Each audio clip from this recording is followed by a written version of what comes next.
What's up, everyone? This is Dustin with East Tennessee Mentorship Association, and I'm here with your mental health tip of the week. Last week, I wrote an article called 10 Qualities. It was titled 10 Qualities of an Effective Mental Health Worker. And I think that's really important. I think a lot of people digest content better in a video format. You know, you could plug it in on your Bluetooth and push play as you're driving down the road. Not a lot of people read long articles anymore, but this article was full of some pretty good content. So I want to share it as much as I can for people to get the most value out of it. That said, quality number one, availability. Unfortunately, this is the state of the industry right now. Before you get cued in on a particular specialization you want your mental health worker to have, you better just ask what's available, because there are a lot of places that are really taxed, just like any health system. Mental health didn't get a pass on that. And a lot of places aren't accepting clients for 3 or 6 months. If they are accepting clients, they're either, maybe a new startup, a new private practice. A lot of the bigger organizations, maybe they have openings, but do they treat you like a human being? Like there's a corruptibility involved with scale. The larger an organization gets, the more corruptible it is. That's just common sense to me. So at first, just see what's out there. The smaller the better, and then use the following tips to decide which one you're going to go with. Quality number 2 of an effective mental health worker: trust your gut. Are they okay? What you see in your mental health worker matters, and it is a discipline to be able to mentally, and for me spiritually, listen to people's sort of filth, their trauma, to be exposed to that all the time, day in and day out, and to maintain a personal balance and resolve. That's a discipline.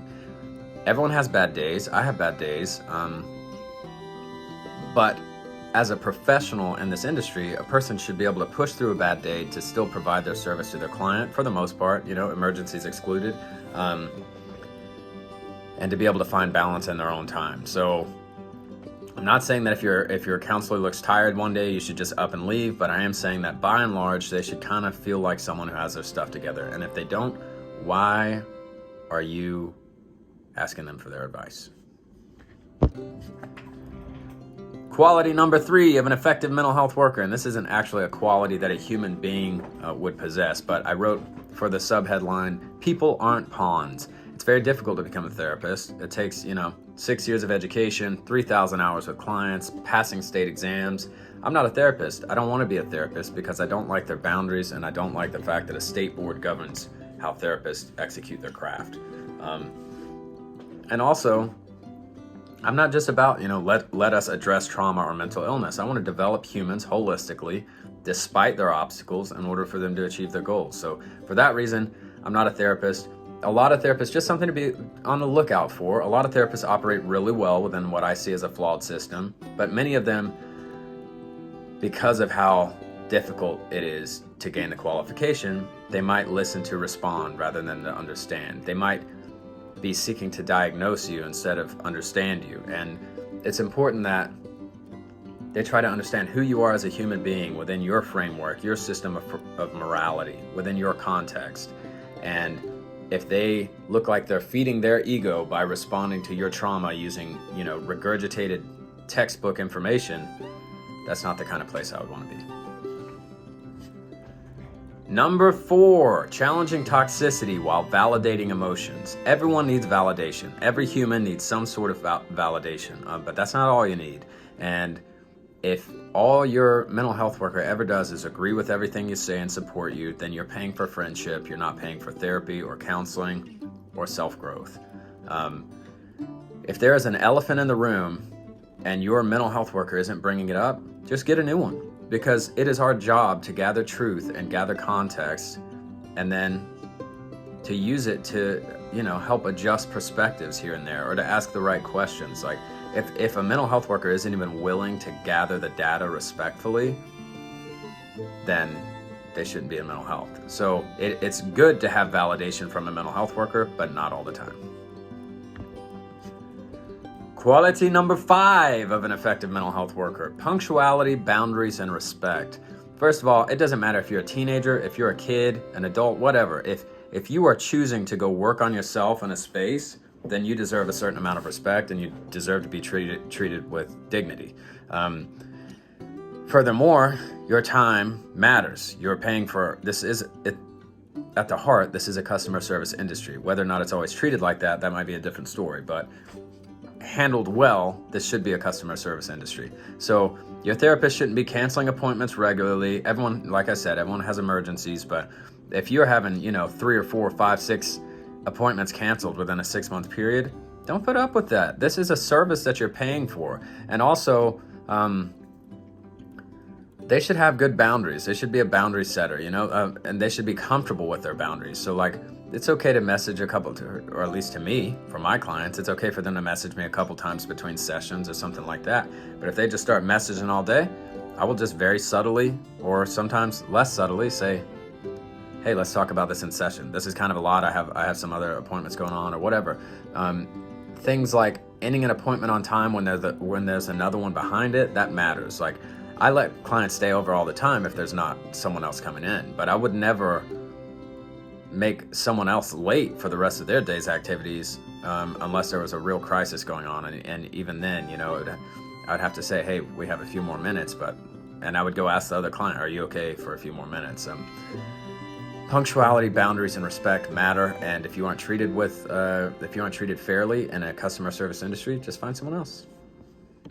Quality number 6, the space matters. I put so much time and energy into the space. I'm not going to pick up the phone and flip it around because y'all probably seen it 100 times if you're watching this video. But I mean, every picture, every plant, every piece of furniture in this room is symbolic or represents something or was gifted or donated. The vibe matters. And if you walk into a mental health facility or organization and you feel like someone in a white coat is going to come out and call your name in front of everyone, and you're going to be sitting in a waiting room. Basically, if you're not treated warmly, why would you pay for that? I mean, I know sometimes you got to do what you got to do for insurance purposes or whatever, but there in my office, there are candles going, there are incense going. We like to have drinks and food for people. There's a comfortable waiting area, the vibe matters. And other things that I do for the space is kind of like the brand, right? So things like hiking every other week, to me, that matters. And you can't always get that in a clinical therapy environment, but hiking, yoga, we have martial arts. It should be holistic and it should be focused on making people comfortable and giving them tools. Number 6, intelligence. The best way to approach this one. There are calibers of human beings come in calibers.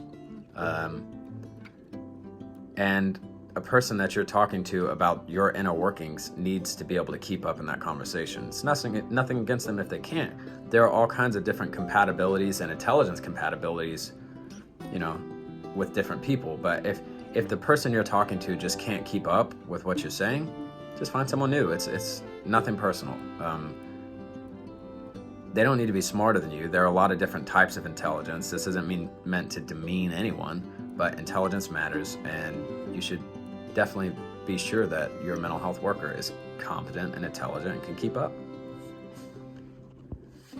Quality number 8 of an effective mental health worker. This again is not a quality that a person actually could possess, but online or in person. I'm sorry, it is what it is. These online videos reach a lot of people. I have online sessions with a lot of people, and you can really do good work. It does take some compensating. That is a barrier that you have to compensate for in order to make a positive emotional connection. So if you can, I highly recommend going in person. There are just so many subtleties and nuances of communication that you miss out on video. Maybe that'll change in 5 years when we're all in the metaverse. But for now, my opinion is if you can go in person, it would behoove you to do so. The 9th quality of an effective mental health worker, according to my article from last week, is digestibility. Psychology and mental health can be as technical as you want them to be, and they can also be as simple as you want them to be. And I feel that it is the duty of an effective mental health worker to explain the very technical concepts of psychology in a way that's digestible and applicable for the consumer. That's what we're doing here, One of my goals over the course of my lifetime is to establish a subfield of psychology that is simply called practical psychology. and it's about the lessons we can take from social or humanistic or cognitive or whatever area of psychology, and we can just apply them. Either people can apply them to their lives, or we can apply them within communities. Not everything has to be a thesis. Sometimes they're just, practical applications for knowledge, and a mental health worker that's worth their salt should be able to help you find those applications. Number 10, optimism. Look, mental health is about growth. It's about seeing what you've been through, looking at it, respecting it, taking value from it, learning lessons from it, and then moving on and growing. If your mental health worker spends more time trying to convince you that you're sick than they do trying to help you be better, why are you there? That person is meant to be your biggest cheerleader, to, give you a couple steps in the path forward, and then you take off running by yourself. There's work involved. Anyone who's had any success in the mental health struggles, they know they had to do the work. It doesn't just magically get better. So your mental health workers should be encouraging. They should be optimistic. They should believe in you. I believe that your faith in your fellow man shapes your fellow man. And so I tell all of my clients, if you come in here, now your journey's tied to my journey, and I'm not accepting anything less than absolute wholeness. So my clients don't really have a choice in the matter. They have to get better, because that's the only acceptable solution for me. And I really believe in manifestation and things like that. And of course, I know that realistically, if I'm in mental health over the next 30 or 40 years of my life, eventually I'm going to lose a client, or we're going to have someone that isn't just a shining success story. And I'm prepared for that eventuality. But until it gets here, guess what? I've got faith in every client I've got, and your mental health workers should too. Listen, people, that was the 10 qualities of an effective mental health worker. There are so many nuances and subtleties. Like I said, I'll put the article in the comments as the first comment. But if you have any questions about what to look for, give me a call, shoot me a message. I still have some availability. I'm running out of it very quickly. But there will always be clients that come and go. So if I can ever be of assistance in any way, just give me a call, 865-282-4403. You can text that number as well.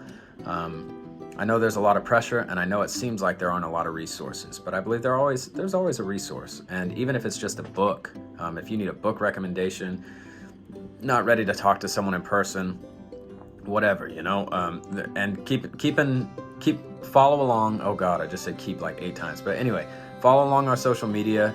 We're always doing some kind of an event or activity to support our community's mental health journeys. And yeah, I know this wasn't the smoothest video. There's really a lot of content in the article, and I put a lot of time making those observations. So if this was at all helpful for you, please do go read the article for more information. And I'll see y'all next week for the next mental health tip of the week.